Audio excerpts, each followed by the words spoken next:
히브리서 1장 1절부터 3절까지 제가 읽습니다.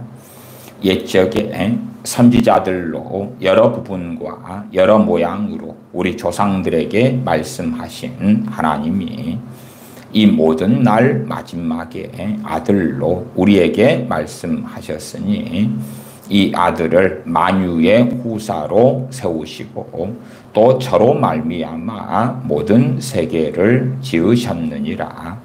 이는 하나님의 영광의 광채시요 그 본체의 형상이시라.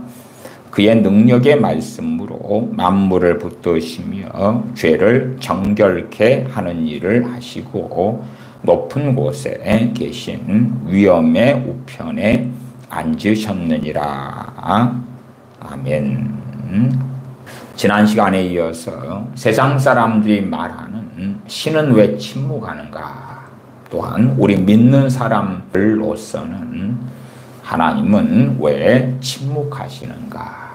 세상 사람들은 자신의 논리로 인하여 하나님이 침묵하고 계시다. 한 걸음 나아가서는 하나님이 살아계시다면 이런 일을 좌시하거나 방관할 리가 없는데 이 일이 방관되고 있다는 것은 하나님은 계시지 않다, 존재하지 않다는 뜻이다. 이렇게 주장하고 믿기를 좋아합니다. 왜요? 하나님이 계시지 않는다고 믿을 때에 자신들은 편해지는 거죠. 영원한 심판이 없는 거죠. 지옥도 없는 거죠. 자기들의 정욕대로 살아도 안전하다고 느끼는 거죠. 온갖 짓을 해도 들키지 않아 국가의 법률로 처벌되지만 않으면 괜찮 그 말이에요.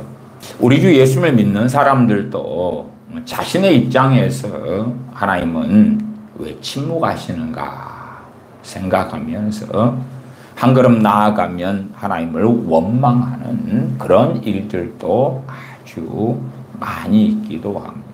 자신의 불신자 자식이 있다. 자신의 믿지 않는 자녀에 대하여 그 자녀가 겪는 어려움, 또한 그 자녀가 악한 세상 길로 달려갈 때에 하나님께서 개입하셔가지고 변화를 시키시든지 아니면 악한 길을 가지 않도록 막으시든지 구원받게 하시든지 삶에 실패하지 않게 하시든지 좋은 걸 얻고 누리게 해주시든지 그렇게 하나님께서 개입하셔야 되는데 왜 개입하시지 않느냐 그것이에요. 하나님께서는 전능하시니까 내 가족, 내 자녀들의 일에 개입만 하시면 되는데 그것이 전능하신 하나님 입장에서 뭐가 어렵다고 그런 걸 안 하시냐. 그래서 상당히 많은 크리스천들은 하나님에 대한 원망을 뱃속에 품고 있기도 합니다.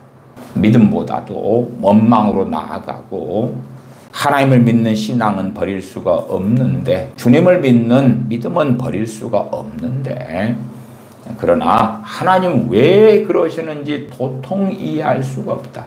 하나님에 대한 원망, 하나님이 조금만 손만 대주시면 우리는 편안하게 행복하게 만족하게 살면서 하나님은 원망하지도 않을 거고 감사도 할 수 있을 거고 행복한 삶을 살 수 있을 터인데 하나님께서 우리를 사랑하신다고 말씀하시면서도 왜 나의 불행 가운데 개입하시지 않는가? 또한 나의 가족의 불행, 내 자녀들의 불행 가운데 하나님께서 왜 개입하시지 않는가? 그러는 것입니다. 그래서 그러한 것들에 대하여 지난 시간에 이어서 또한 성경을 살펴보는 것입니다. 히브리서 1장 1절부터 3절까지 읽었습니다. 옛적에 선지자들로 여러 부분과 여러 모양으로 우리 조상들에게 말씀하신 하나님이 여기에서요 우리 조상들이다 그럴 때는 유대인들 이스라엘을 이야기합니다. 이스라엘 백성들에게 옛적의 선지자들로 여러 부분과 여러 모양으로 하나님께서 말씀하셨다. 그러면 이방인의 입장에서는 왜 우리에게는 말씀하시지 않으셨습니까? 그러면 우리 이방인들도 조상에 어떤 사람이 있었으면 됩니까?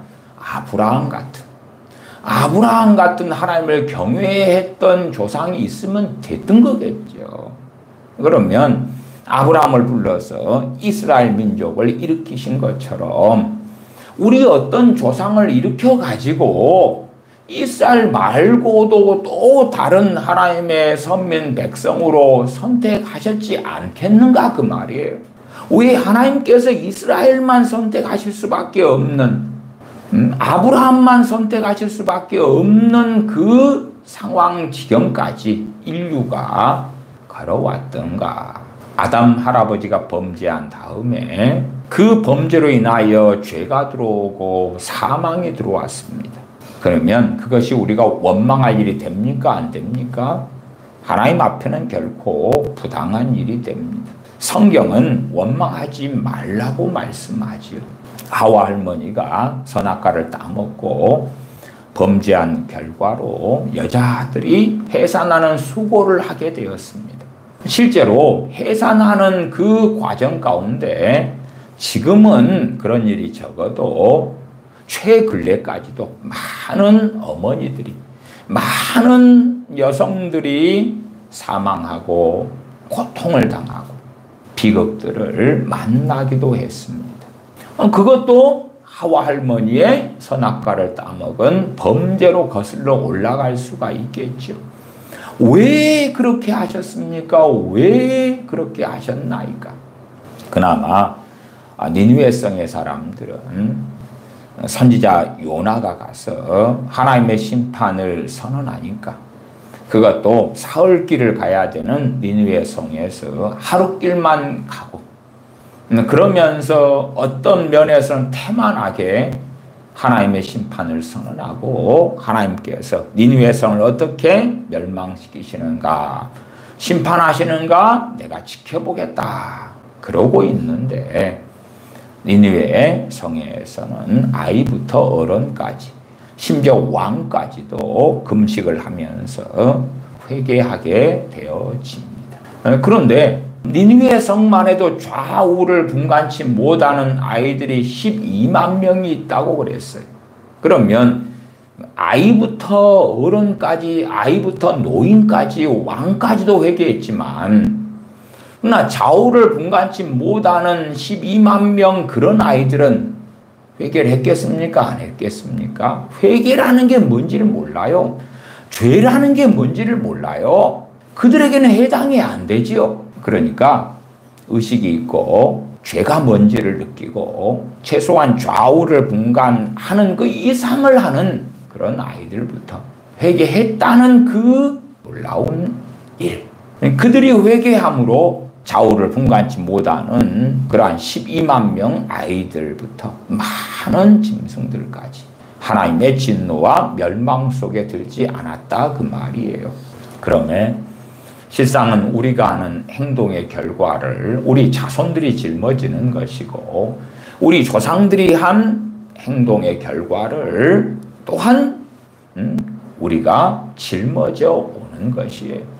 그건 지극히 당연한 것이지 그것을 가지고 하나님을 원망하거나 조상을 원망하거나 부모를 원망하거나 그런 것이 하나님께는 전혀 맞지 않다. 하나님 보실 때에 결코 선하지 않다 하는 것은 너무나 명확하고 명백합니다.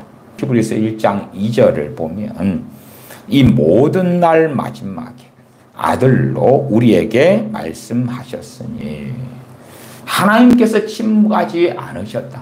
이스라엘 백성 같은 경우는 선지자들을 통해서 말씀해 오셨고 이 모든 날 마지막에 주님께서 오셨을 때가 이미 말세라 그 말이 말세예요. 말세. 이미 주님께서 오신 2000년 전이 말세의 시작이에요. 베드로 사도를 통해 말씀하시는 것처럼 왜 주님의 재림이 지연되는가? 믿는 자 중에 아무도 멸망치 않기를 원하시기 때문에 충분한 시간을 주고 계시는 거예요. 그러지 세상 사람들 아무도 멸망받기를 원치 않으시기 때문에 세상 모든 사람들에게 충분한 시간을 주고 계신 게 아닙니다. 하나님의 백성, 하나님의 자녀들에게 주님 재림하실 것을 예비할 시간을 주고 계시는 거다 그 말이에요. 그러지 야, 나 예수님 믿었어. 나 구원받았어. 영생 얻었어. 그 다음에 주님 재림하시면 정말 많은 사람들이 버림받고야 말 것이에요. 또 나 주님 믿었어. 하나님의 자녀가 되었어. 구원받았어. 그렇게 살다가 인생이 마감된 다음에 자신은 천국에 들어갈 줄로 알았는데 천국이 아닌 것, 지옥에 자신이 가 있는 것을 볼 사람들도 많을 거라 그 말이에요. 그 하나님의 자녀들이 멸망받지 않게 하기 위하여 주님의 재림이 지연되고 있고 하나님께서는 그들이 회개할 만한 충분한 시간을 주고 계시다는 것입니다. 불신자들에 대한 이야기가 아니에요. 하나님의 백성들, 자녀들에 대한 이야기입니다. 그러나 언제까지나 주님의 재림이 지연되지는 않을 거라.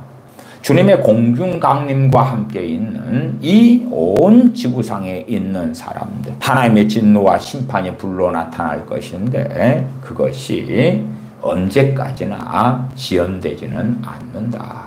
우리 조상들이 정말 하나님을 경외하는 걸 선택했다면, 그렇다면 우리 조상들 가운데 하나님의 큰 복과 은혜가 있었을 거고 그것을 물려줄 수도 있었을 것이다. 이 모든 날 마지막에 아들로 우리에게 말씀하셨으니 하나님은 침묵하신 게 아니고 그 아들을, 그 영광을 내려놓고 우리의 죄짐을 짊어지시는 그 복을, 심지어 우리 이방인들에게까지도 그 복음의 영광이 우리 주 예수 그리스도의 대속의 은혜가 미치게 하셨다 하는 것입니다. 잘 아는 마태복음 28장의 말씀을 보겠습니다. 마태복음 28장입니다. 마태복음 28장 18절부터 20절까지입니다. 제가 읽습니다. 예수님께서 나와 일러 가라사대 하늘과 땅의 모든 권세를 내게 주셨으니 그러므로 너희는 가서 모든 족속으로 제자를 삼아 아버지와 아들과 성령의 이름으로 세례를 주고 내가 너희에게 분부한 모든 것을 가르쳐 지키게 하라. 볼지어다 내가 세상 끝날까지 너희와 항상 함께 있으리라 하시니라. 하늘과 땅의 모든 권세를 내게 주셨으니 아버지께서 아들인 내게 주셨다. 그러므로 너희는 가서 모든 족속으로 제자를 삼아 말씀하셔요. 그러면 결코 주님은 또한 전능하신 아버지께서는 침묵하시는 게 아니라 그의 종들, 그의 제자들, 그의 백성들을 통하여 세상에 말씀하고 계시는 거예요. 그렇게 증거하고 계시는 거예요. 그러나 전능하신 아버지께서 또한 우리 주님께서 그의 자녀, 그의 백성, 그의 제자들을 통하여 세상에 진리를 전하고 복음을 증거할 때에 어리석은 사람들은 그것이 하나님께서 보내셔서 는 것이라는 것을 받아들이지 않는 것이지요. 자신의 입장에서는 하나님이 짠 하고 나타나셔가지고 자기에게 부귀영화를 준다든지 하나님이 짠 하고 나타나서 자신이 겪는 억울한 상황에서 건져내 준다든지 하나님이 짠 하고 나타나서 자신의 자녀들을 정말 멋지고 아름답고 개천에서 용나는 것 이상으로 대단한 성공을 거두게 만들어 준다든지 그렇게 해줘야지만이 하나님께서 침묵하지 않고 하나님께서 살아계시는 증명이 될 것이다. 그렇게 주장하는 거예요. 우리는 구약 성경의 많은 말씀을 통해서 압니다. 하나님을 보고 살 자가 없을 것이다. 정말 모세 선지자는 특별하고 특별한 하나님의 종이었습니다. 모세 선지자들은 다른 선지자들하고는 격이 틀리다고 하나님이 말씀하셨어요. 모세 선지자는 다른 선지자들이 꿈이나 환상 등으로 하나님의 말씀을 듣는 것과 다르게 나하고 대면하여 아는 자다. 또한 그는 나를 본 자다. 물론 우리는 모세 선지자가 하나님을 보는 것에 대하여 하나님의 형상이 지나게 하고 하나님의 등을 보고 하는 등의 내용을 접하고 압니다. 그래서 모세 선지자가 하나님을 배웠지만 하나님의 전부를 배울 수는 없었다 그 말이에요. 그 참으로 특별하고 특별한 선지자라 할지라도 하나님의 전부를 보게 된다면 그도 죽게 될 것이다. 는 것은 너무나 확연한 이야기입니다. 그래서 사람의 몸을 입고 오신 아들을 통해서 마지막 때에 우리에게 말씀해 주신 거예요. 부활 승천하신 주님께서 다메섹 도상에서 청년 사울을 만나십니다. 청년 사울에게 말씀하십니다. 그 청년 사울은 율법의 의로 흠이 없는 삶을 살아온 사람입니다. 하나님을 경외하는 사람이에요.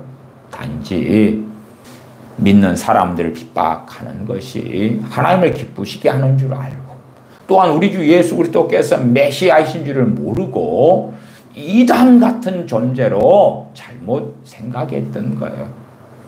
우리 주님께서 공생의 사역을 팔레스틴에서 하실 때에 그 청년 사울은 랍비 교육을 받으려고 고향에 있어서 주님의 공생의 때하고는 청년 사울의 삶의 시간하고는 겹치는 시간이 없었습니다.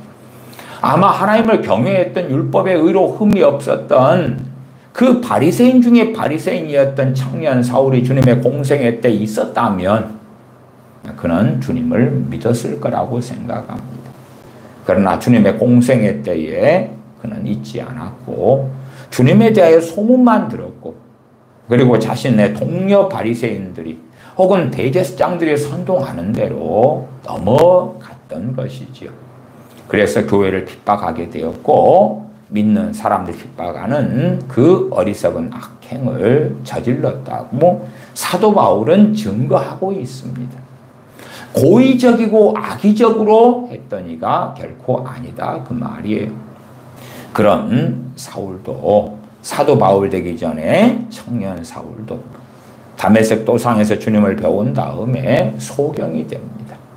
나중에 주님께서 제자 아나니아를 보내셔서 눈을 뜨게 하시지만 그럼에도 사도 바울의 사역 가운데 눈 때문에 안질 때문에 얼마나 많은 고통을 겪었는가는 성경의 얼마를 통해서도 우리가 확인할 수가 있는 것입니다.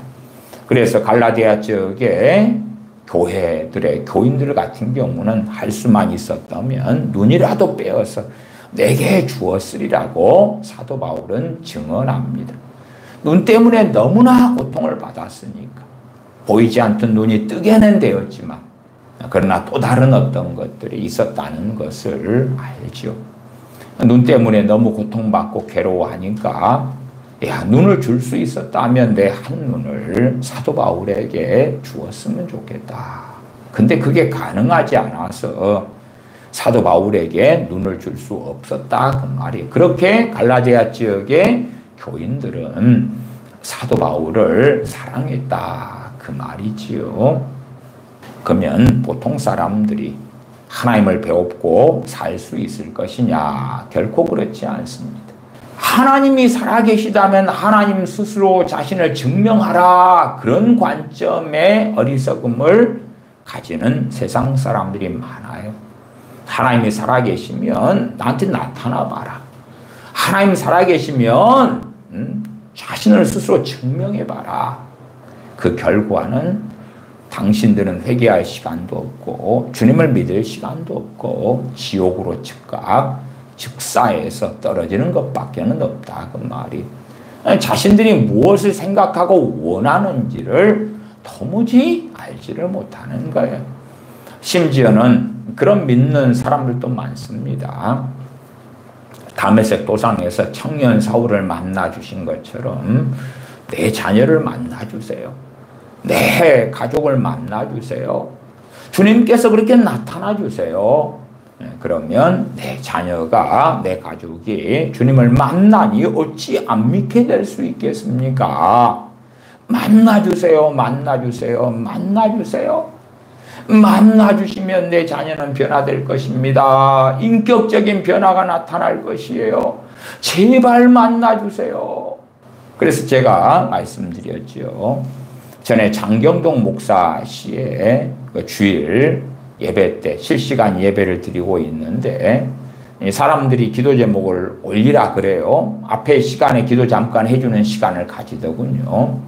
여러 사람이 기도 제목을 올리는데 그 중에서 이제 한두 개를 선택해가지고 함께 잠깐 기도해주는 시간을 가지고 자기도 그걸 위해 기도하는 시간을 갖더라고요.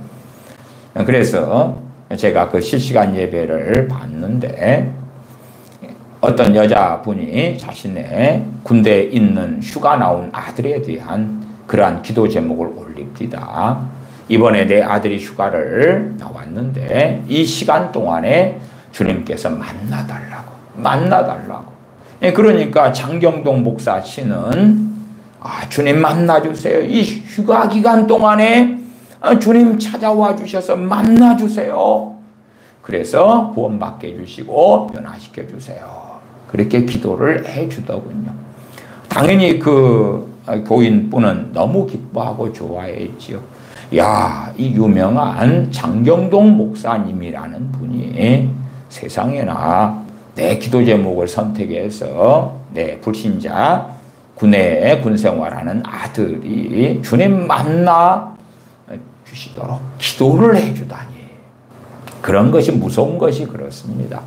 그러한 내용이 어떻게 잘못됐는지, 어떻게 비극적인지, 어떻게 진리를 왜곡시키는지 그것을 가르쳐야 되는 주의 종이 오히려 그 왜곡을 심화시키고 그 잘못을 심화시키는 것, 그것이 참담하다 그 말이에요. 그래서 제가 그 이야기를 드리는 것입니다. 그건 정말 어리석은 것이죠. 누가 하나님을 배웠고 주를 배웠고 살 수 있으리요? 청년 사울이야 율법의 의로 흠이 없었기 때문에 소경만 되고 말았지.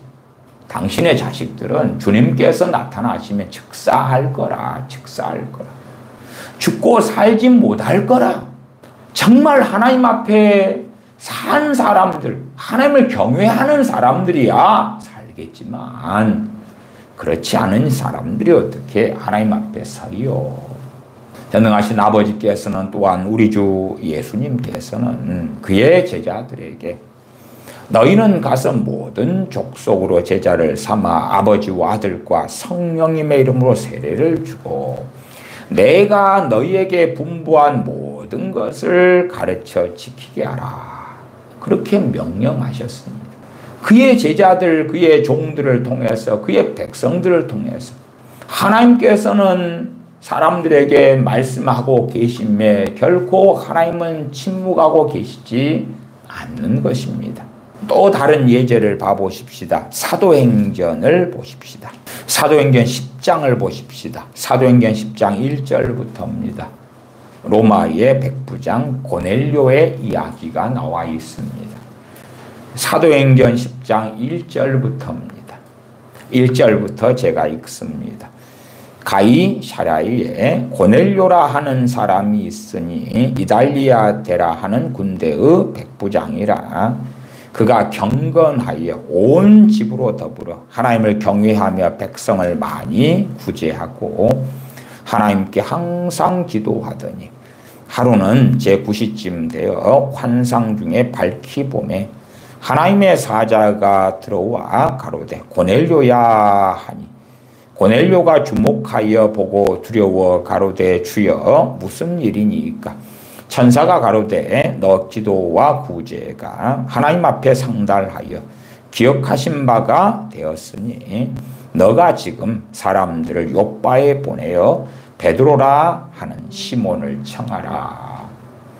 이 고넬료는 하나님을 경외하는 사람입니다.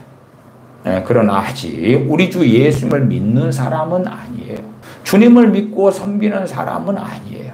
그러나 하나님을 경외하는 고넬료이기 때문에 하나님께서는 결코 침묵하지 않으십니다. 대한민국에도 조선시대든 고조선시대든 삼국시대든 간에 진실로 하나님을 경외하는 사람이 있었다면 하나님께서는 반드시 그들의 삶에 개입하셨을 거고 그들에게 말씀하셨을 것이다 하는 것입니다. 우리가 민족이 나뉘고 언어가 나뉘는 시대는 어디로 거슬러 가냐 그러면 바벨탑 사건으로 거슬러 가죠. 창세기에 나와 있습니다. 노아의 대홍수 이후에 사람들이 정착하고 인구가 불어가면서 그들은 바벨탑을 쌓습니다.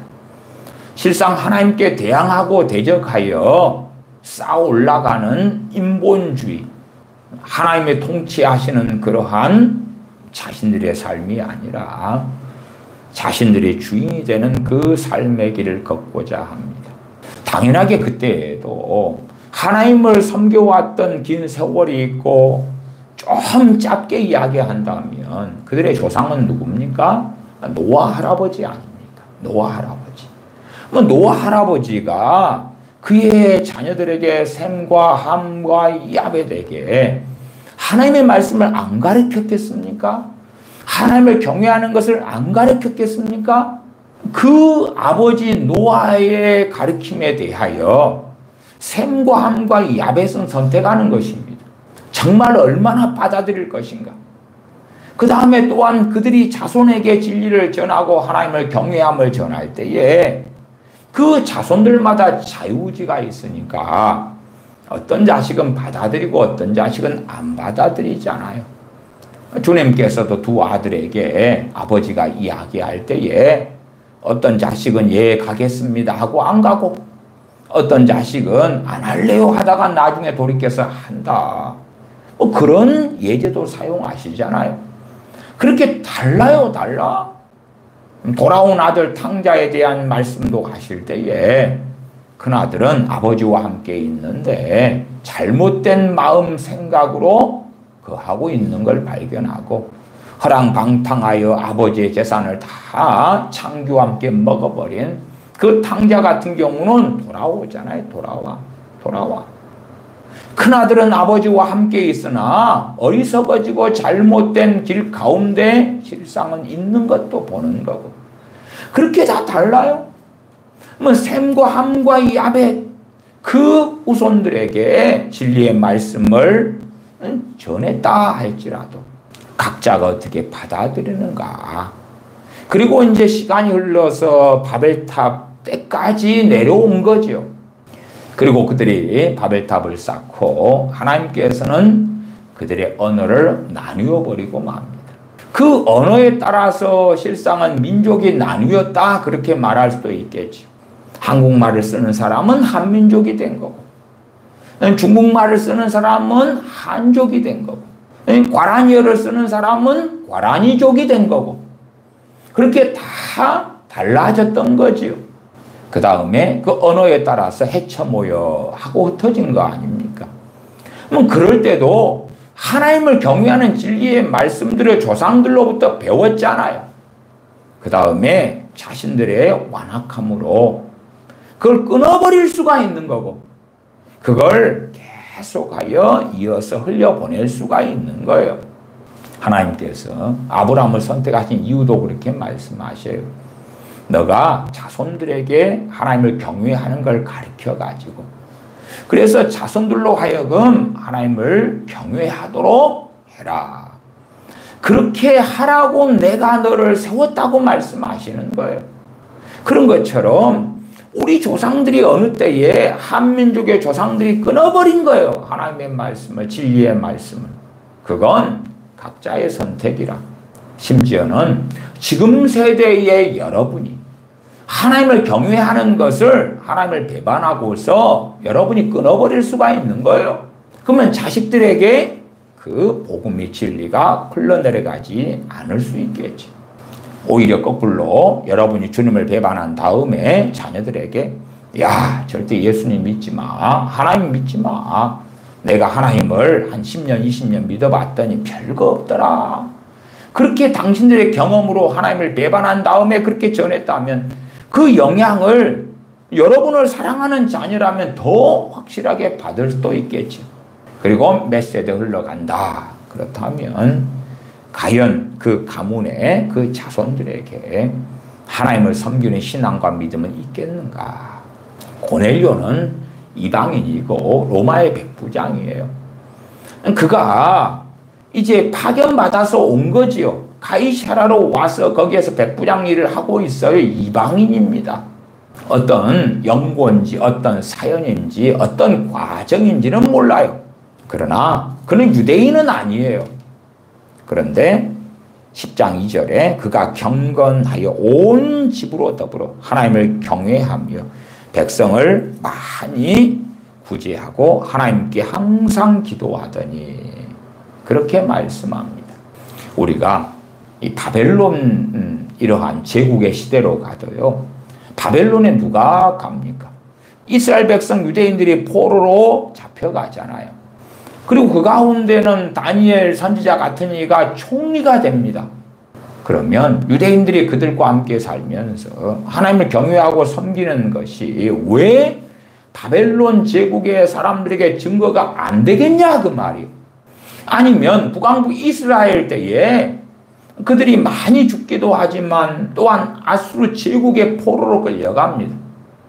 나아가 더 많은 곳들에 흩어지기도 해요. 그러면 그러한 이스라엘 백성들 가운데 다시금 정신을 차리고 하나님을 경외하는 사람들이 왜 없었겠느냐 그 말이에요. 우리가 바사 페르시아 제국 때만 해도 거기에도 하나님을 경외했던 유대인들이 있지 않습니까? 모르드게 같은 사람도 있어요. 모르드게는 얼마나 높은 고관 대작의 지위로 올라갑니까? 그 하나님을 경외했던 사람 또한 황후 에스더가 있지요. 그러면 거기에서 어떤 페르시아 사람들은 하나님을 경외하는 걸 배우는 것이고 어떤 사람들은 유대인들을 원수 삼아가지고 하나님을 경외하는 것을 듣고 배우기보다도 그들을 죽여버리고 그들을 없애버리려는 그 악한 마귀의 계교를 따라서 달려가는 길을 선택할 수도 있다 그 말이에요. 그 역사 속에 선택의 결과들이 계속 이어왔던 거예요. 그러나 무엇보다 명백한 것은 이 고넬료처럼 하나님을 경외하는 그러한 사람들에게 하나님은 결코 침묵하지 않으신다. 그의 종을 보내서 하나님은 말씀하신다. 우리가 발람 선지자 같은 경우도 그는 이스라엘 백성이 아니잖아요. 그는 이방인인데 선지자예요. 물론 그의 종국은 술사로 마감되고 불의의 싹스를 사랑하다가 하나님의 진노를 받았습니다. 그러나 그러기 전에는 그가 선지자로 사역했잖아요. 선지자로 사역해서 오직하면 발락 왕도 그를 부를 정도니까. 그러면 그가 바르게 선지자로 사역했을 때에 그는 유대인 가운데 이스라엘 백성들 가운데 사역한 게 아니니까 이방들 가운데서 사역했단 말이에요. 그러면 그때에 바르게 진리의 말씀을 받아들이는 사람들이 있을 것이고 그렇지 않은 사람들이 있을 거다. 하나님은 결코 침묵하지 않으신다. 야고보서 말씀대로 하나님을 가까이 하라. 그리하면 너희를 가까이 하시리라. 정말 창조주가 어디 있는가? 이 세상에 신이라고 일컬어지는 많은 것들이 있어요. 그러한 종교의 경전들이라고 하는 것을 봐보라 그 말이에요. 어디에서 창조주 이야기를 하고 있는지. 당신의 손만 봐도 이것이 자연 발생적으로 집신벌레 아미바에서 무생물에서 생물이 나오고 이거 진화돼 가지고 만들어질 수 있는 거냐 그 말이에요. 핸드폰 같은 것도 만든 이가 있잖아요. 핸드폰 같은 정교한 기계보다 사람이란 존재는 비교할 수 없이 더 정밀하고 정밀합니다. 핸드폰도 제조사가 있고 만드는 직원들이 있었고 만드는 기술자가 있었단 말이에요. 근데 사람은 어리석지 않으면 눈을 뜨면 창조자가 있다는 거 인정할 수밖에 없어요. 그러면은 창조자를 명확히 밝히고 있는 종교는 어딘가? 그 경전은 뭔가? 성경밖에 없거든. 성경밖에 없거든. 참으로 하나님을 섬기기 싫어하기 때문에 하나님은 침묵하신다고, 신은 침묵하고 있다고 세상 사람들은 사실은 주장하고 있는 거예요. 또한 자신을 하나님으로 하여금 설득시켜 보라고. 자신이 설득되기 전까지는 하나님을 섬기지 않을 정당한 이유가 있다고 합리화시키는 그 완악함 때문에 하나님은 침묵하고 계시다고 외치는 거예요. 그러나 하나님을 경외하는 사람들에게 하나님은 침묵하신 적이 없다, 그 말이에요. 창세기도 마찬가지입니다. 창세기에도 애굽의 총리가 되었던 요셉이 나옵니다. 그러면 그 애굽의 이집트에 이스라엘 백성 하나님을 섬기는 야곱과 야곱의 자손들이 함께 살고 거기에 하나님을 경외하는 그 하나님의 사람 요셉이 총리로 살아요. 그러면 들을 귀가 있는 자는 하나님에 대하여 듣고 하나님을 경외하는 것을 배워야 되는 거죠. 누가요? 애굽 사람들, 이집트 사람들이 그러하다, 그 말이에요. 사도행전 8장으로 가겠습니다. 사도행전 8장입니다. 8장 26절부터입니다.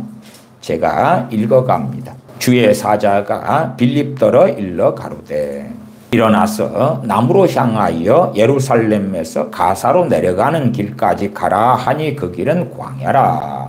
사마리아 성의 전도자 빌립 집사님을 통하여 부흥이 일어나고 있는데 주의 사자 천사가 빌립 집사님에게 광야로 가라는 거예요. 광야로.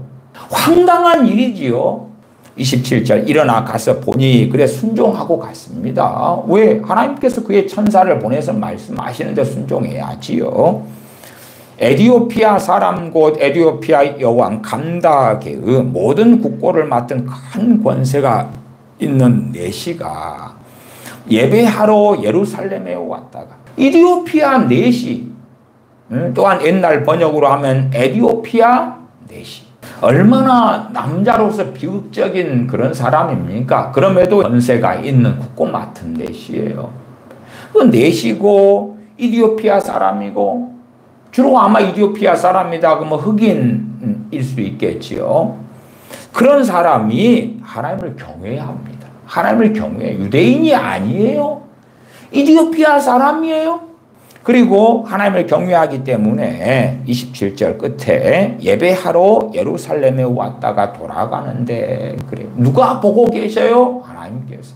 그러나 주님을 알지 못해요. 우리 주 예수를 믿지 않아요. 몰라요.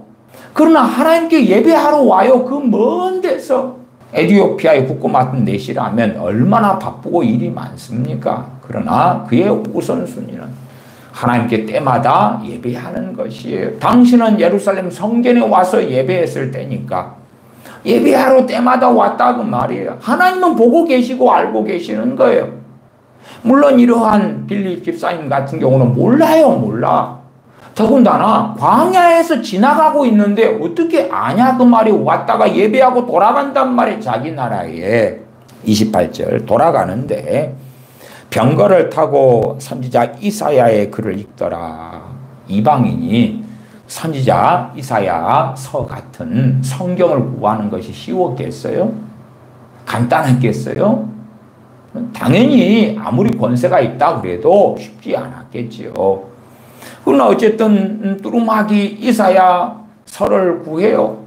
물론 그 외에 다른 성경의 두루마기들이 얼마나 구하고 묵상하는지는 모릅니다만은 이사야의 글을 읽더라. 29절 성령님이 빌립더러 이르시되 이 병거로 가까이 나아가라 하시거늘. 결코 하나님은 침묵하고 계시지 않아요.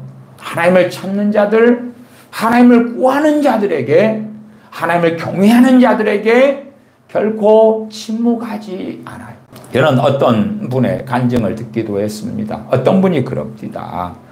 정말 하나님이 살아계신다면 제가 하나님을 섬기기를 원합니다.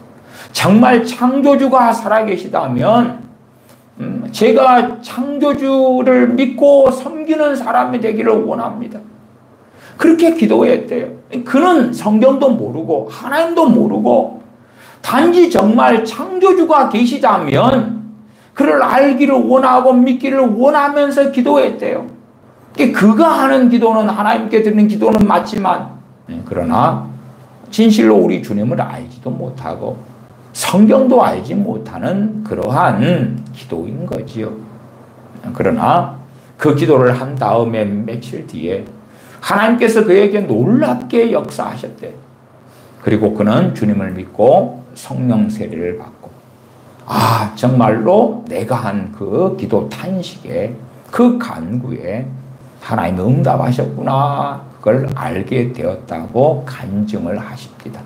정말 하나님이 살아계신 것이 맞다면 정말 창조주가 계신 게 맞다면 섬기고 싶습니다. 따르고 싶습니다.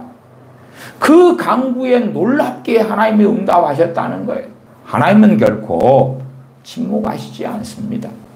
하나님은 어떤 방법을 가지고서라도 하나님을 찾는 자들 나를 간절히 찾고 찾으면 만나리라 말씀하시는 것이지요. 하나님을 가까이 하면 하나님께서 가까이 하신다고 말씀하시는 거예요. 유감스럽게도 주님을 믿는 사람들 우리 크리스천들 가운데서도요 하나님보다 세상을 더 가까이 하는 사람들은 정말 많습니다. 요한계시록 3장에 라오디게아 교인들이다. 그러면 그들은 하나님을 가까이 한 게 아니라 심지어는 주님께서는 그들 밖에 계신다고 말씀하고 계시는 상황까지 되었고 그들은 하나님을 찾고 구하는 것이 아니라 세상을 찾고 구하면서도 정말 하나님을 잘 섬기고 있다고 착각했던 그러한 교회 교인들이었다 하는 것이에요. 그런 것처럼 많은 믿는 사람들이 하나님을 가까이 하지 않는 유감스러운 일들이 벌어집니다. 교회의 프로그램에 따라서 성가대는 서고 교회의 프로그램에 따라서 주일학교 교사가 되기도 하고 셀 모임에 모이기도 하고 아니면 노방전도에서 전도지를 나눠주기도 하지만 그러나 그 중심에는 하나님을 가까이 하지 않는 그러한 사람들이 유감스럽게도 많다. 그러면 그들의 삶 가운데 하나님을 가까이 하지 아니할진데 그들의 중심에서 하나님을 가까이 하지 아니할진데 하나님께서 그들을 가까이 해 주시겠는가? 그들은 소경이 되어져 갈 것이고 하나님의 침묵을 경험할 거다 그 말이. 물론 제가 지난 시간에도 말씀을 드렸습니다. 차라리 하나님의 침묵이 더 나은 것이다. 하나님께서 침묵하지 않고 하나님을 가까이 하지 않고 세속화된 크리스천들이라면 하나님의 진노의 때가 다가온다면 그리고 결코 침묵하지 않게 되신다면 비극들이 벌어질 거기 때문에 그렇다. 하나님과 멀어진 크리스천들에게 하나님의 침묵이 있다면 그렇다면 하나님께서 기회를 주고 계시는 것이고 회개하기를 기다리고 계시는 것이다. 그러나 하나님을 정말 가까이 하는 사람들이라면 회개를 통하여 믿음을 통하여 순종을 통하여 하나님을 경외함을 통하여 하나님을 가까이 하는 사람들에게 당연히 하나님은 결코 침묵하지 않으시고 하나님께서 행하시고 역사하시는데 그것은 참된 복락으로 나타날 것이다. 물론 그 복락이 세상의 부귀영화를 가져온다는 것은 아닙니다. 하나님과 가까워지고 하나님과 동행하고 주 안에 거하는 그 복락이 나타날 것이다. 그러나 하나님과 멀어지는 사람들에게는 하나님께서 침묵하실 것이고 침묵이 언제까지나 있지는 않을 것이다. 때가 되면 하나님께서 돌아오라고 징계도 하실 거고 치시기도 하실 거고 그리고 거기에서 또 선을 넘어가면 하나님의 노하심이 진노가 나타날 수도 있을 것이다. 세상 사람들이 하나님을 경외하지 않음에 그런 사람들은 하나님께서 사도들을 통하여 선지자들을 통하여 또한 그 제자들을 통하여 지금으로 한다면 크리스천들을 통하여 말씀하시는 그 복음과 진리를 들어야 하는 것이죠. 그러지 제멋대로 죄악 가운데 살아가면서 하나님 나타나 보세요. 이야기 좀 해보세요. 그러는 것이 얼마나 더 큰 죄악 가운데로 가고야 말겠는가.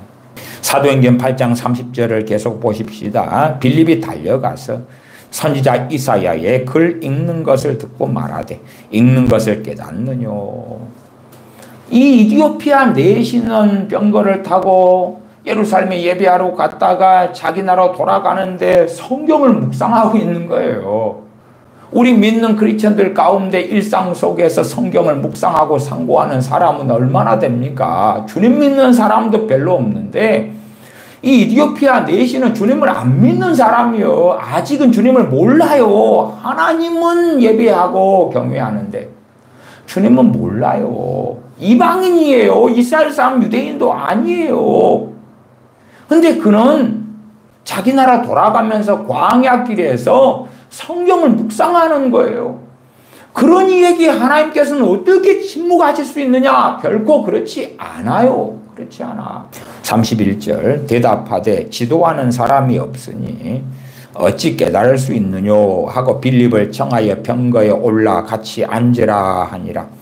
읽는 성경 귀절은 이것이니 일렀으되 저가 사지로 가는 양과 같이 끌리었고 털 깎는 자 앞에 있는 어린 양의 잠잠함과 같이 그 입을 열지 아니하였도다. 낮을 때에 공변된 별 판단을 받지 못하였으니 누가 가히 그 세대를 말하리요. 그 생명이 땅에서 빼앗김이로다 하였거늘. 하필이면 이사야 53장을 읽고 있어요. 우리 주 예수 그리스도에 대한 예언의 말씀을 읽고 있어요. 그것도 이 이디오피아 내시는 깨닫지 못했겠지만 하나님이 침묵하시지 않고 그에게 역사하시고 계신 증거지요. 하필이면 첫째 이사야서 또 나아가서 정말 우연처럼 보이는데 우리 주 예수 그리스도의 순환에 대한 말씀을 그는 읽고 있는 거예요.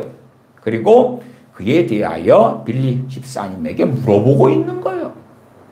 자진 납세인 거지. 우리가 예수님의 복음을 증거하겠습니다. 좀 들어주세요.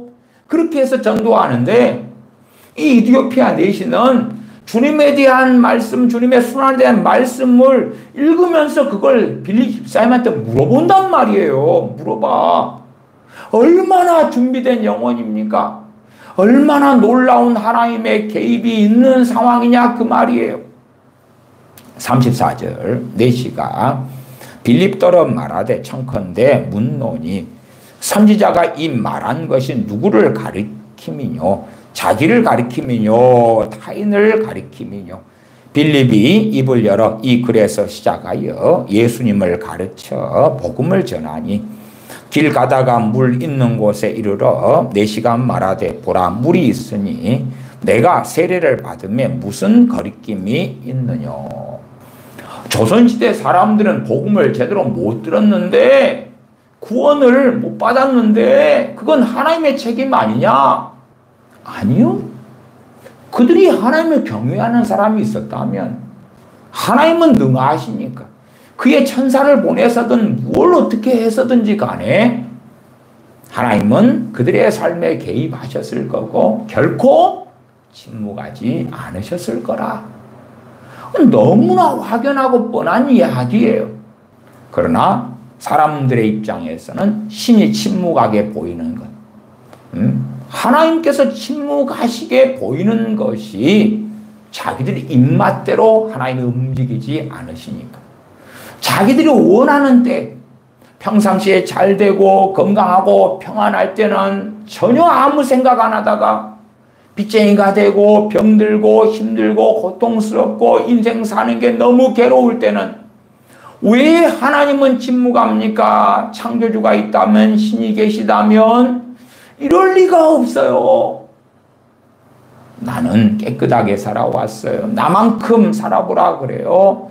나는 이 정도면 괜찮은 사람이에요. 그러니까 하나님이 계시면 내 질병도 고쳐주셔야 되고 나를 행복하게 해줘야 되는 마땅한 책임이 있어요. 그런 이상한 자기만의 견해를 가지고 그리고 이제 하나님을 공격하는 거예요. 하나님을 저항하고 대항하는 거예요. 하나님이 계시지 않기 때문에 내가 이런 불합리한 일을 당한다고 거짓말을 하는 거예요. 그래서 자신이 하나님을 조롱할 권리가 있는 것처럼 하나님을 공격하고 모독하고 하나님을 부정하고 부인할 그런 마땅한 자격이 있는 것처럼 속이고 거짓말하는 것이지요. 사도행전 16장을 보겠습니다. 사도행전 16장입니다. 사도행전 16장 6절부터 봅니다. 6절부터. 사도행전 16장 6절부터 읽어갑니다. 성령님이 아시아에서 말씀을 전하지 못하게 하시거늘 부르기아와 갈라디아 땅으로 다녀가 무시아 앞에 이르러 비두니아로 가고자 애쓰되 예수님의 영이 허락지 아니하시는지라 무시아를 지나 드로아로 내려갔는데 밤에 환상이 바울에게 보이니 마게도냐 사람 하나가 서서 그에게 청하여 가로되 마게도냐로 건너와서 우리를 도우라 하거늘. 복음을 증거하러 가요. 이때는 이제 사도행전 16장에서는 2차 전도 여행 때고 사도 바울과 바나바 사도 갈라선 다음의 이야기입니다. 16장 6절에 아시아는 성령님이 아시아에서 말씀을 전하지 못하게 하시거늘 이 아시아는 소아시아입니다. 요한계시록 2장 3장에 있는 소아시아. 에베소서의 대상이 되는 에베소 교회 같은데 3차 전도 여행의 중심에 복음을 전한 곳 중에 들어가기도 하죠. 그런데 2차 전도 여행 때는 에베소가 아니라 마게도냐로 주님께서 보내십니다. 그러면 이제 마게도냐의 복음을 막 사도 바울이 전하고 있어요. 디모데가 전하고 있어요. 실라가 전하고 있어요. 그동안에 결국은 3차 전도 여행 때가 되면 이 소아시아, 아시아가 복음 전도의 중심이 되기는 건 사실이에요. 사실이지만 이 시간의 격차 동안에 에베소라면 에베소의 사람들은 죽어요, 안 죽어요? 죽어요. 근데 아시아로 가지 못하게 해요. 여러 복음을 전할 선택지가 있단 말이에요. 하나님께서 누가 가장 마음에 드셨냐 그러면 마게도냐예요. 여러 곳 가운데 어디로 가라 그러셔요? 마게도냐로 가라 그래요. 마게도냐로. 왜? 하나님 마음에 들었으니까. 하나님이 살아계셔서 개입하시니까. 그러면 그런 입장에서는 결과론적으로 이야기한다면 마게도냐 사람들은 하나님이 침묵하지 않으신 걸 겪는 것이고 그의 종들을 보내셔서 생명 얻는 영생을 얻는 우리 주 예수 그리스도의 복음의 증거를 받는 거예요. 물론 그렇다 해서 마게도냐 사람들 다 믿은 건 결코 아니죠.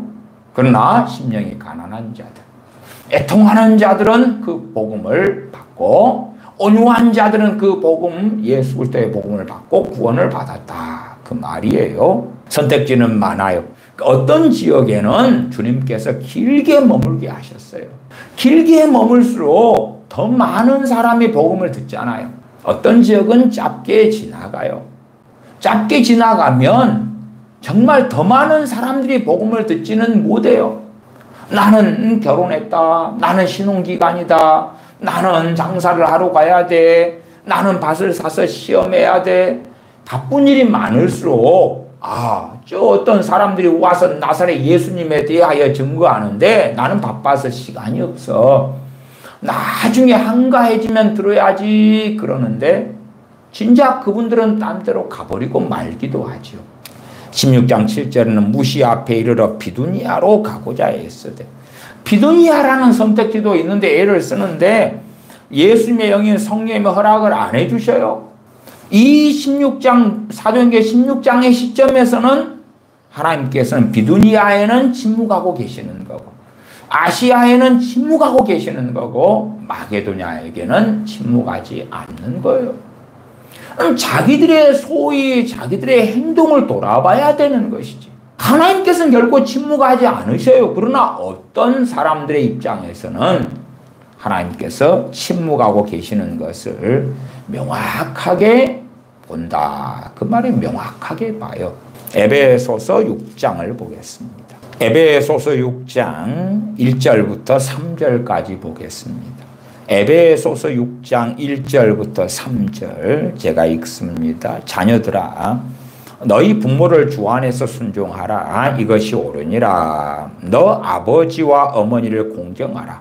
이것이 약속 있는 첫 계명이니 이는 너가 잘되고 땅에서 장수하리라. 다시 2절 3절 읽을게요. 10계명 제5계명에 해당됩니다. 너 아버지와 어머니를 공경하라. 이것이 약속 있는 첫 계명이니 이는 너가 잘되고 땅에서 장수하리라. 그러면 어떤 자녀들이 부모를 원망하고 거역하고 부모를 정말 괴롭게 만들고 한 걸음 나아가서 악의적으로 행한다고 합시다. 그러면 그 사람들에게 6장 3절처럼 이는 너가 잘되고 땅에서 장수하리라. 그것이 나타난다면 말이 됩니까? 안 됩니까? 안 돼요.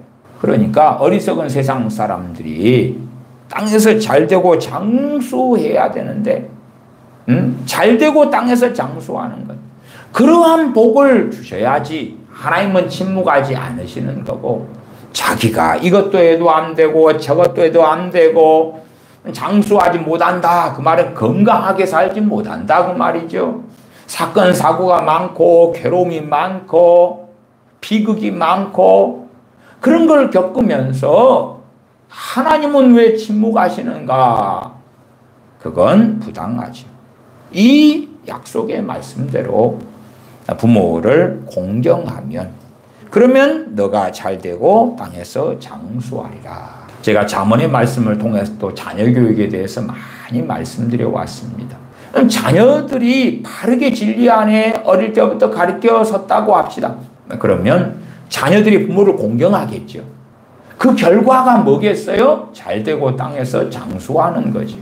하나님께서 침묵하지 않으시는 것을 그 자녀들은 보겠죠. 그러나 10계명 5계명에 따라서 자녀들이 살지 않는다면 그들은 평생 동안에 하나님께서 침묵하시는 것을 볼 수도 있다. 그 말이. 그리고 인생이 마감된 다음에는 그들에게 닥칠 것은 인생의 어려움보다 몇만 배, 몇천만 배, 몇억만 배 이상의 고통이 기다리고 있는 지옥이 있을 거라. 요나서 1장 봅시다. 요나서 1장. 요나서 1장 1절부터 제가 읽어갑니다. 여호와의 말씀이 아미떼의 아들 요나에게 임하니라. 이르시되 너는 일어나 저 큰 성읍 니느웨로 가서 그것을 쳐서 외치라. 그 악독이 내 앞에 상달하였음이니라 하시니라. 하나님께서 어느 나라 어느 곳을 심판하실 때에 다 요나처럼 선지자를 보내서 말씀하시는 건 아닙니다. 최소한 하나님께서 지금 니느웨를 심판하려 하시는데 그런데 기회를 주시겠다는 거예요. 이게 하나님이 침묵하시지 않기 때문에. 하나님이 직접 우레 같은 말씀으로 니느웨에 말씀하시는 건 아니어도 그의 종 요나를 보내서 하나님의 뜻을 전하겠다는 거예요. 그것도 하나님의 심판에 대하여. 소돔과 고모라 성을 하나님이 심판하셨습니다. 그들에게 하나님께서는 선지자는 안 보내셨습니다. 그 도시국가는 조그마해요. 그 가운데 소돔에는 누가 살고 있었습니까? 의인 롯이 살고 있었습니다. 롯은 외쳤지요. 이 소돔 사람들이 한 악행을 멈추라고. 그러나 소돔 사람들은 누가 너를 재판관으로 세웠느냐고 공격하고 달려듭니다. 어떤 면에서는 소돔 땅에 롯이 살고 있는 것, 그것도 하나님께서 침묵하지 않으시는 것이 되겠죠. 결국은 롯이 떠나던 날에 불과 유황이 떨어져서 다 소돔 사람들을 멸하고야 맙니다. 소돔 사람들이 생각하는 하나님의 침묵은 무엇일까요? 결국은 하나님은 침묵하지 않으셨습니다. 그래서 소돔을 불과 유황으로 멸망시키셨습니다. 세상에 많은 나라가 흥망성쇠를 겪었고 멸망했습니다만은 하나님 보실 때에 니느웨는 최소한 선지자 요나를 보내서 기회는 줘야 되겠다. 그렇게 생각하시는 곳이었습니다. 정말 우리가 하나님께서 그렇게 생각하시고 작정하실 정도의 사람이 되느냐? 실상 우리가 우리의 믿지 않는 자녀들이 있다고 합시다. 또한 믿지 않는 부모 형제가 있다고 합시다. 그럼 그에 대하여 우리 입장에서는 예수님 믿고 천국 가고 세상에서도 잘 되고 건강하고 행복하고 그렇게 되기를 원하면서 기도를 합니다.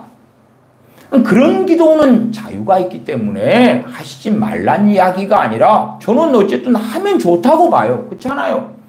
주님 믿고 변화되고 세상에서도 잘 되고 행복하게 살고 그것이 부모라면 그게 가족이라면 마땅히 원할 바지요. 원할 바지요. 그러나 그것이 막무가내로 이루어져야 된다고 하나님을 설득하거나 그렇게 되지 않을 때에 하나님을 원망하거나 혹은 불신앙으로 간다면 그건 우리의 악행이 드러나는 것이에요.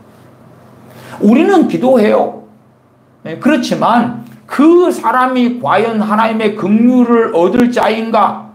내 자녀라면 내 형제들이라면 그에 따라서 기도 응답은 유감스럽게도 조금이든 많이든 아니면 극단적이든 달라질 수밖에 없는 거예요.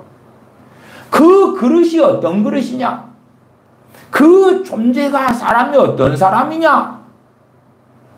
그런데 우리 입장에서는 우리가 기도했잖아요. 내가 기도했잖아요. 내 가족이잖아요. 내 형제잖아요. 무조건 들어줘야 돼요. 무조건 해줘야 돼요. 무조건 구원받게 해야 돼요. 무조건 변화시켜야 돼요. 무조건 내 가족이 처한 어려움을 해결하셔야 돼요. 그렇게 기도해 나갈 때에 우리 자신이 악하게 변해가게 되고야 마는 거예요. 하나님께서 주권을 가지고 계시고 하나님께서 그 기도의 응답을 어떻게 하실지는 하나님이 정하시는 거예요. 정말 우리가 믿음으로 기도해야 될 게 있고 그러나 상당히 많은 것들은 하나님께 구하고 긍휼을 구하고 은혜를 구하고 도우심을 구하는 것이지 그렇게 내가 원하는 대로 안 해주셨을 때에 왜 안 해주냐고 왜 안 해주시냐고 대항하고 달려드는 게 아니에요. 제가 기도에 대한 유명한 또한 많은 분들의 설교를 들어봤어요. 또한 기도에 대한 책들도 어지간하면 구해서 읽어봤어요. 그런데 상당히 많은 기도에 대한 가르침이 그런 것이에요. 자기들이 주장하는 그럴듯한 것, 자기들이 구하는 그럴듯한 것, 그런 기도 제목들에 하나님은 어떻게 응답하실 수밖에 없다는 논리를 세우는 가운데 성경 구절 이거저걸 이용해가지고 하나님 꼼짝마 하나님 나한테 꼭 응답하셔야 돼 응답하지 않으면 하나님은 나빠 하나님 응답하실 수밖에 없는 존재야 긍정의 말 긍정의 힘 믿는 대로 된다 뭐 그런 것처럼 희한한 것들을 그득이 가리키는 거예요. 그래서 기도를 통하여 하나님의 주인 자리에 올라앉고 하나님을 이용하고 지배하고 다스리는 자가 되게끔 가리키는 거예요. 그러니까 사람들이 좋다고 가는 게 좋다고. 당신 자녀를 위해서 이렇게만 기도해봐. 뭐 하나님은 당신 자녀를 변화시킬 수밖에 없어. 만나줄 수밖에 없어. 이러이러한 성경 구절들로 하나님께 자녀를 위해 기도하면서 따박따박 하나님께 성경 구절들을 읽어드려. 뭐 하나님이 듣고 그래 네 말이 맞다 그리고 응답하실 수밖에 없는 거야. 그런 이상한 것들을 가르쳐요. 근데 우리 상당히 많은 크리스천들은 그걸 원하는 거예요. 그걸 원해. 우리는 자녀, 부모, 형제, 가족, 이웃, 형제, 친구를 위하여 그들이 구원받고 그들이 변화되고 주님을 사랑하고 진리의 길을 걷고 또한 세상에서도 행복하게 살기를 기도해 줘야 돼요. 그건 좋은 거라. 그러나 꼭 그렇게 돼야 되는 결과가 나타나느냐? 그건 그렇지는 않아요. 그렇지는 않아. 그 사람이 어떤 사람이냐인 거예요. 그가 하나님의 긍휼을 얻을 자인가 그렇지 않는가지요. 지난 시간에도 로마서 9장 15절을 제가 읽어드렸잖아요. 모세에게 이르시되 내가 긍휼히 여길 자를 긍휼히 여기고 불쌍히 여길 자를 불쌍히 여기리라 하셨나니 내가 누군가를 위해서만 기도하면 그가 긍휼히 여기지 않을 자인데 긍휼히 여길 자가 돼버리고 그가 하나님의 불쌍히 여김을 받지 않을 자인데 불쌍히 여김을 받는 자가 돼버리느냐? 그렇지 않아요. 그렇지 않아. 결코 그렇지 않아요. 이 니느웨 성 사람들은 하나님께서 마지막 기회를 주기로 결정한 사람들이 되었어요. 그리고 요나 선지자에게 가서 외치라고 그래요. 외치라고. 그 악독이 내 앞에 상달하였음이니라.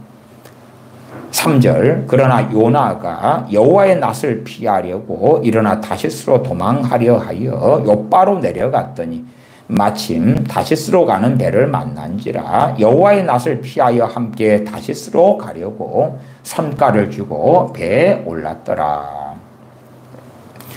니느웨와 다시스는 거의 정반대 방향입니다. 반대로 도망치는 거지요.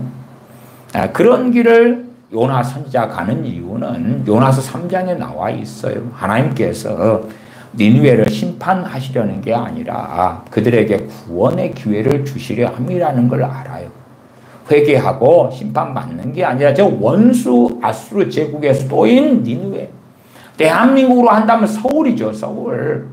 저기가 멸망당하는 게 아니라 하나님께서 그들을 구원하시려고 살리시려고 그래서 선지자를 보내서 그들에게 돌아올 수 있게끔 하는 메시지가 하나님의 심판의 메시지라는 것을 요나 선지자가 알아요. 그 하나님의 깊은 뜻을 알기 때문에 저 원수들에게 기회를 주기를 원치 않아서 도망하는 거예요. 도망할 때 하나님께서 봐줄 줄로 알고 그래 그러면 너가 안 가니까 더 이상 갈 사람이 없어. 시대에 따라서 하나님께 순종하고 하나님을 영화롭게 하는 종들은 많을 때도 있고 적을 때도 있었잖아요. 적으면 그것도 인류의 선택의 결과이기 때문에 적으면 적은 종들을 통하여 작은 기회를 하나님의 우선순위에 따라서 나눠 가지는 거예요. 4절입니다. 여호와께서 태풍을 바다 위에 내리시매 하나님이 침묵하셔요? 안 하셔요? 안 하셔요. 안 하셔요. 자 그러면 태풍을 맞는 배에 손님들이나 사원들 입장에서는 어떨까요? 그러니까 보통 사람들이 하나님 왜 침묵하시는가 그럴 때에 바다에서 재난을 만나요. 지진을 만나요. 허리케인을 만나요. 아니면 기후재앙을 체험해요. 등등등. 그때에 그것으로 인해서 하나님이 침묵한다고 주장하잖아요. 그러면 태풍을 만나는 이 배의 선원들은 이 일을 겪으면서 하나님 왜 침묵합니까? 그러는가? 아니면 전혀 다르게 반응하는가? 신기하게 이 세대의 사람들이 또한 이 세대의 꽤 많은 크리스천들이 하나님은 왜 침묵하십니까? 하는 자리에서 하나님을 제대로 믿지도 않는 이 배에 탑승한 선원들이 이것은 하나님께서 지금 역사하시고 말씀하고 계시다는 것으로 받아들이는 거예요. 옳게 받아들이는 거예요.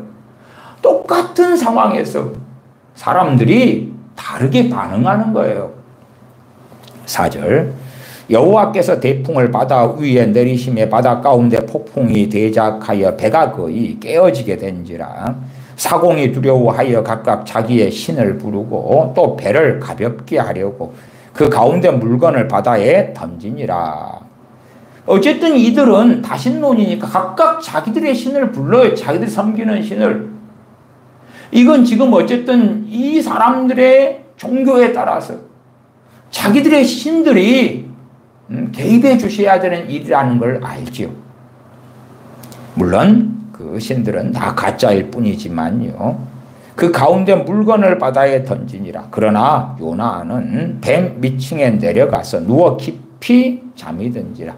선장이 나아가서 그에게 이르되 자는 자여 어찌미뇨 일어나서 내 하나님께 구하라. 혹시 하나님이 우리를 생각하사 망하지 않게 하시리라. 잠자고 있는 요나 선지자에게 좀 기도 좀 해라. 기도 좀 해.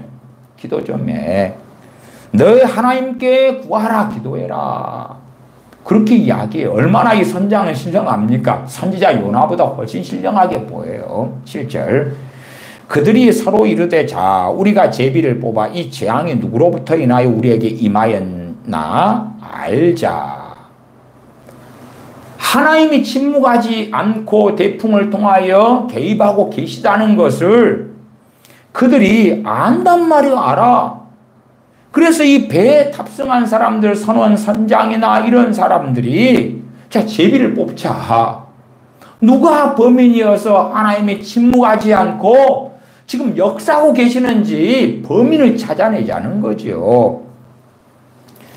곧 제비를 뽑으니 제비가 요나에게 당한지라. 8절 무리가 그에게 이르되 청컨대 이 재앙이 무슨 영고로 우리에게 임하였는가 구하라. 네 생업이 무엇이며 어디서 왔으며 고국이 어디며 어느 민족에 속하였느냐. 그가 대답하되 나는 히브리 사람이요 바다와 육지를 지으신 하나님의 하늘의 하나님 여호와를 경외하는 자로라 하고 자기가 여호와의 낯을 피함인 줄을 그들에게 고하였으므로 무리가 알고 심히 두려워하여 이르되 너가 어찌하여 이렇게 행하였느냐 하니라. 이들은 원망하지 않아요. 이 태풍의 결과 하나님이 행하시는 결과로 최소한 5절에 보면 그 가운데 물건을 배를 가볍게 하려고 던져요. 얼마나 손실이 크게 됩니까? 배도 깨어지게 되었다. 그 말은 아직 난파되진 않았지만 배의 상당한 부분이 망가졌다는 걸 알 수가 있는 거예요. 망가져 가고 있는 거예요. 잘못하면 깨지고 좌초되고 무너지고 침몰할 거기 때문에 정말 무역을 하거나 팔거나 이런 값비싼 물건들부터 그 배의 어떤 기구들도 포함해서 막 다 버리는 거예요. 그런 손실을 당하면 원망할 만하지요. 하나님 결국은 요나라는 사람 때문에 그 일이 벌어졌다 할 때에 하나님 그럴 수 있어요? 하나님 우리는 책임 당사자가 아니잖아요. 우리하고 무관한데 왜 저 사람 때문에 우리한테 태풍을 일으켜가지고 우리의 손실이 이렇게 커지게 해요? 하나님이 뭐 말씀하려면 저 요나한테나 이야기해야지. 이 사람들이 행한 잘못 중에 하나는 뭐예요? 물론 잘못인가 아닌가는 좀 복잡한 문제입니다만은 이 요나를 배에 요나 선지자를 태워줬다는 거지. 태워줬다는 거지. 마침내 요나 선지자가 타고자 하는 다시스로 가는 배가 이 배였다는 거지. 그리고 그 결과로 이들은 큰 손실을 보게 된 거예요. 그러면 어떤 면에서 이 배에 탄 사람들이나 물건이 바다에 던져진 사람들이나 선원들이나 비극이에요, 비극. 그리고 얼마든지 하나님을 원망할 수 있는 게 합법처럼 보인다 그 말이에요. 좀 더 보십시다.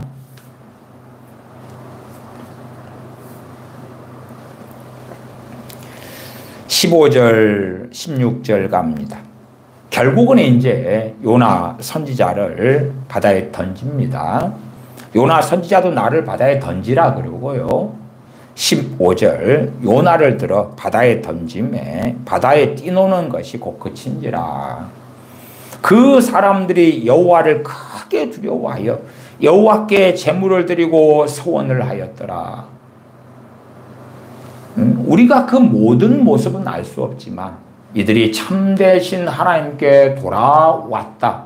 최소한 어느 정도까지는 모르나 하나님 살아계신지 여호와 하나님 살아계신 줄을 알게 되었다. 참신이 여호와 하나님이신 줄을 알게 되었지요. 그들의 배는 손실을 입기도 하고 물건도 버려지기도 하는데 요나 선지자를 태워준 그 일 때문에 어려움이 닥치고 고난이 닥치는데 그러나 그럼에도 불구하고 이제는 그 결론부로 그들은 여호와를 크게 두려워하게 되었고 자기들의 신이 아니라 여호와께 제물을 드리고 소원을 하였더라. 어떤 소원이겠어요? 마치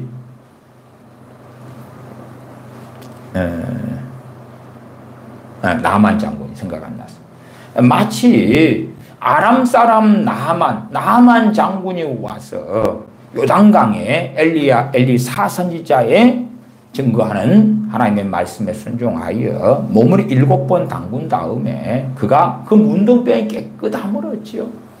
그는 서원하죠. 그리고 흙을 가져가고 그가 아람 땅에 가서 여호와 하나님을 섬기는 하나님의 백성이 됩니다. 그는 이방 사람이고 이스라엘 백성 유대인이 아님에도 불구하고 그는 자신의 문둥병이 치료되는 그 놀라운 기적 속에서 하나님을 섬기기로 서원하는 사람, 또한 하나님을 섬기는 사람이 되더라. 그것처럼 이 배에 탄 사람들도 여호와께 제물을 드리고 서원을 하였더라.